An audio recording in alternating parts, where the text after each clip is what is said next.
Bonjour, on est en Marc chapitre 1, verset 35. Vers le matin, alors qu'il faisait encore très sombre, il se leva et sortit pour aller dans un endroit désert où il pria. Simon et ceux qui étaient avec lui se mirent à sa recherche. Quand ils le trouvaient, ils lui dirent « Tout le monde te cherche ». Il leur répondit « Allons ailleurs dans les villages voisins, afin que j'y prêche aussi, car c'est pour cela que je suis sorti. » Il prêchait dans la synagogue par toute la Galilée et chassait les démons. Un lépreux vint à lui et, se jetant à genoux, lui dit en suppliant « Si tu le veux, tu peux me rendre pur. » Rempli de compassion, Jésus tendit la main, le toucha et dit « Je le veux, sois pur. » Aussitôt, la lèpre le quitta et il fut purifié. Jésus le renvoya sur le champ avec de sévères recommandations. Il lui dit « Fais bien attention de ne rien dire à personne, mais va te montrer au prêtre et présente pour ta purification ce que Moïse a prescrit, afin que cela serve de témoignage. » Cependant, cet homme, une fois parti, se mit à proclamer partout la nouvelle et à la propager, de sorte que Jésus ne pouvait plus entrer publiquement dans une ville. Il se tenait dehors dans des lieux déserts et l'on venait à lui de partout. Bon, je veux voir plus ou moins trois choses dans ce passage ce matin. D'abord, je veux qu'on regarde un peu la vie de prière de Jésus. Même pendant qu'il faisait encore nuit, Jésus se leva et il est sorti et il est allé dans un endroit désert où il pria. Et je pense que ça, c'est un modèle pour nous. Jésus avait besoin de passer du temps seul avec son Père. C'est bien de prier avec les autres, c'est bien de prier en binôme, c'est bien de prier en couple, mais on a aussi besoin de prier seul parfois, et surtout pour écouter et entendre la voix de Dieu. Et Jésus nous a dit, Matthieu chapitre 6, verset 6, « Mais toi, quand tu pries, entre dans ta chambre, ferme ta porte et prie ton Père qui est là dans le lieu secret. » Et Jésus semble avoir compris quelque chose par son temps de prière, parce que dès que les disciples le trouvent, il dit « Il faut qu'on aille ailleurs. » C'est pour cela que je suis sorti. Il a compris quelque chose par rapport à son appel, son ministère, grâce à ce temps de prière. Et là, ils partent dans d'autres villages en Galilée, ils chassent encore les démons et ils prêchent la bonne nouvelle du royaume de Dieu. Et puis, deuxième chose, il y a un lépreux qui vient à Jésus. Il se jette à genoux. Il dit, « Si tu le veux, tu peux me rendre pur. » Ça m'a fait penser un peu à, en fait, chapitre 9 de Marc, où il y a un père d'un enfant possédé par un démon qui vient à Jésus. Et verset 22 de chapitre 9, il parle à Jésus, il dit « L'Esprit l'a jeté dans le feu et dans l'eau pour le faire mourir.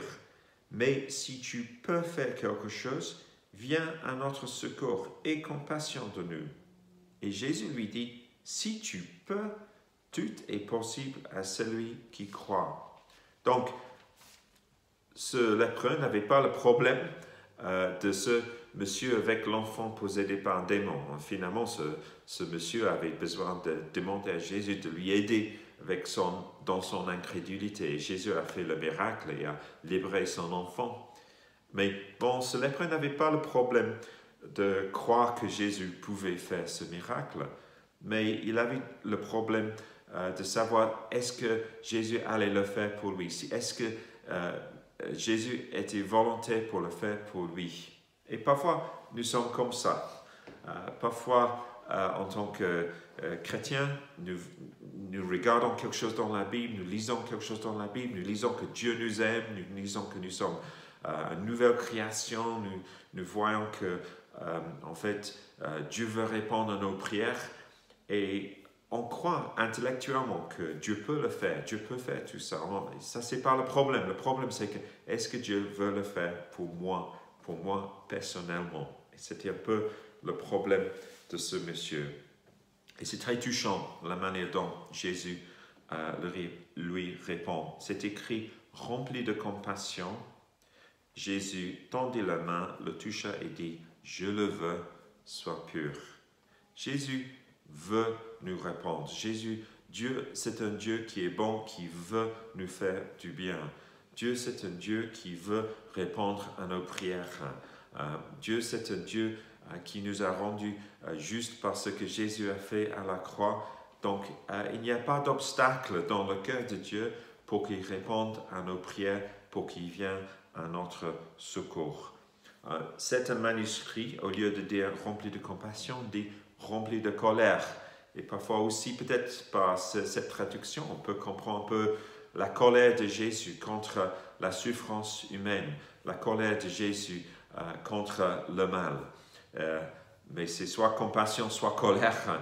Mais Jésus était volontaire pour répondre à ce monsieur. Et il a guéri le lépreux. Il y a une autre référence à cette guérison en Luc, et c'est écrit que c'était quelqu'un qui était couvert de la lèpre. Donc c'était quelqu'un qui était beaucoup touché avec cette maladie. Mais Jésus l'a touché, il était entièrement guéri. Mais Jésus, troisièmement, lui donne des instructions. Et en fait, il lui dit de faire ce qui est écrit en Lévitique chapitre 14. Allez voir le prêtre faire des sacrifices comme témoignage de ce que Jésus a fait pour lui. Et comme témoignage peut-être aux prêtres, aux spécialistes de la loi, que en fait, Jésus l'a guéri. Mais en fait, le monsieur n'a pas obéi à ce que Jésus a fait. En fait, il ne pouvait pas ne rien dire à personne, donc il est allé partout et il disait à tout le monde ce qui s'est passé pour lui.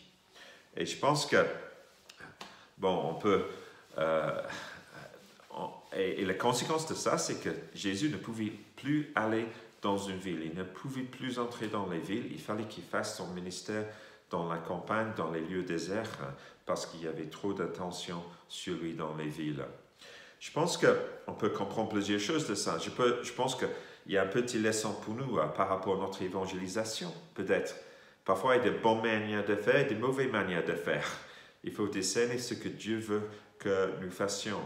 En fait, Jésus voulait que cet homme va donner son témoignage au prêtre, mais finalement, il a évangélisé un peu partout, qui a posé d'autres problèmes pour Jésus. Il faut nous soyons intelligents par rapport à notre évangélisation. Parfois, dans notre zèle de parler à quelqu'un, on peut le faire d'une manière qui, en fait obstacle pour la personne. Il faut qu'on soit intelligent, je pense, dans notre évangélisation. Mais bon, ça, c'est un peu un autre sujet. Mais on voit ce monsieur qui n'a pas fait ce que Jésus voulait le faire, malgré le fait qu'il voulait témoigner de ce que Jésus lui a fait. Deuxième chose peut-être à noter, c'est aussi que, en fait, la conséquence de ce que cet homme a fait pour Jésus, c'était que Jésus ne pouvait plus faire ce que son Père lui a dit à faire au début du chapitre. Parce qu'on voit, après son temps de prière, que Jésus dit « Allons ailleurs dans les villages voisins afin que j'y prêche aussi, car c'est pour cela que je suis sorti. » Donc Jésus a entendu de son Père qu'il fallait aller dans les villages. Et puis on va à la fin de ce passage qu'il ne pouvait plus le faire à cause du témoignage de cet homme. Mais Jésus fait preuve de flexibilité.